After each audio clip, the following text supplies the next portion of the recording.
चलिए आज की कहानी शुरू करते हैं। आज की कहानी है दो विद्वानों की कहानी।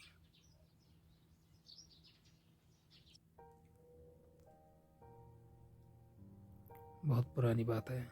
एक गांव में दो लड़के रहते थे। एक का नाम ज्ञानवान और दूसरे का नाम बुद्धिमान था, लेकिन दोनों पढ़ने लिखने में बहुत कमज़ोर थे।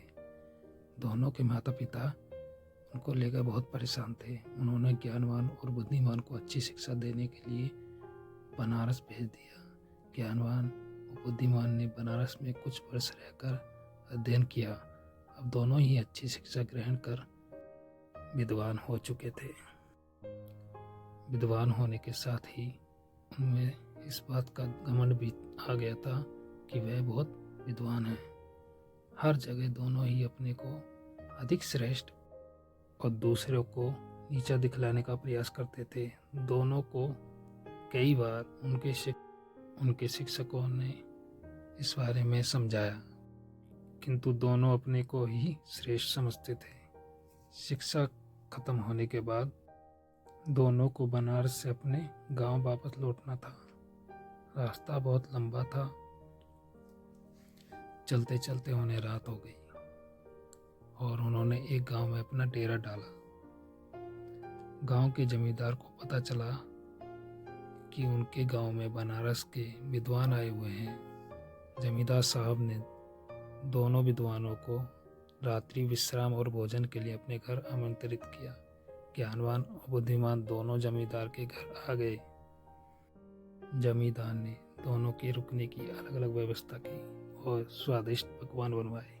जमींदार पहले ज्ञानवान के पास गया और हालचाल जाना। जमींदार पहले तो ज्ञानवान से बहुत प्रभावित हुआ, किंतु अपने घमंड और बुद्धिमान को नीचा दिखलाने के लिए ज्ञानवान जमींदार से बोला, बुद्धिमान तो नाम का बुद्धिमान है। इतने दिन बनारस में रहकर भी वह कुछ नहीं सीखा, अभी भी गधा ही है। ज्ञानवान की बातें जमींदार को अच्छी नहीं लगी और ज्ञानवान से मिलने के बाद वह बुद्धिमान से मिलने गया। बुद्धिमान में भी ज्ञानवान की तरह ही बातें की और कहा, ज्ञानवान को कोई ज्ञान नहीं है और वह तो बैल है जिसे कुछ नहीं आता। कुछ देर पश्चात उसने ज्ञानवान और बुद्धिमान को भोजन के लिए बुलाया। दोनों भोजन के लिए आए और जब दोनों को थालियां परोसी गई तो थाली में घास और भूसा था।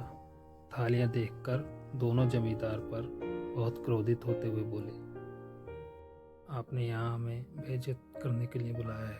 क्या हम कोई जानवर हैं?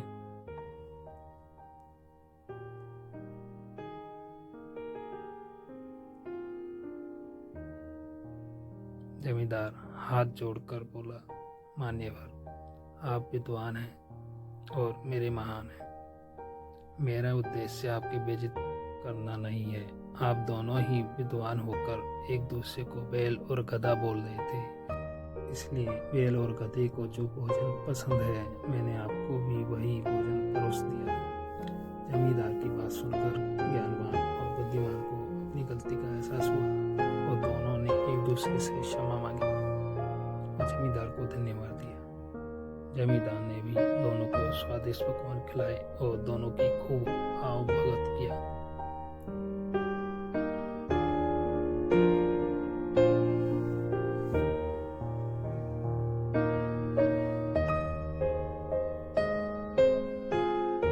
इससे हमें क्या शिक्षा मिलती है? इससे हमें शिक्षा मिलती है, कोई कितना ही बड़ा विद्वान क्यों ना हो, अगर दूसरे को नीचा दिखलाने का प्रयत्न करता है तो उसे भी नीचा देखना पड़ता है। Thanks for watching my video. Like करें, सब्सक्राइब करें और बेल आइकन को दबाना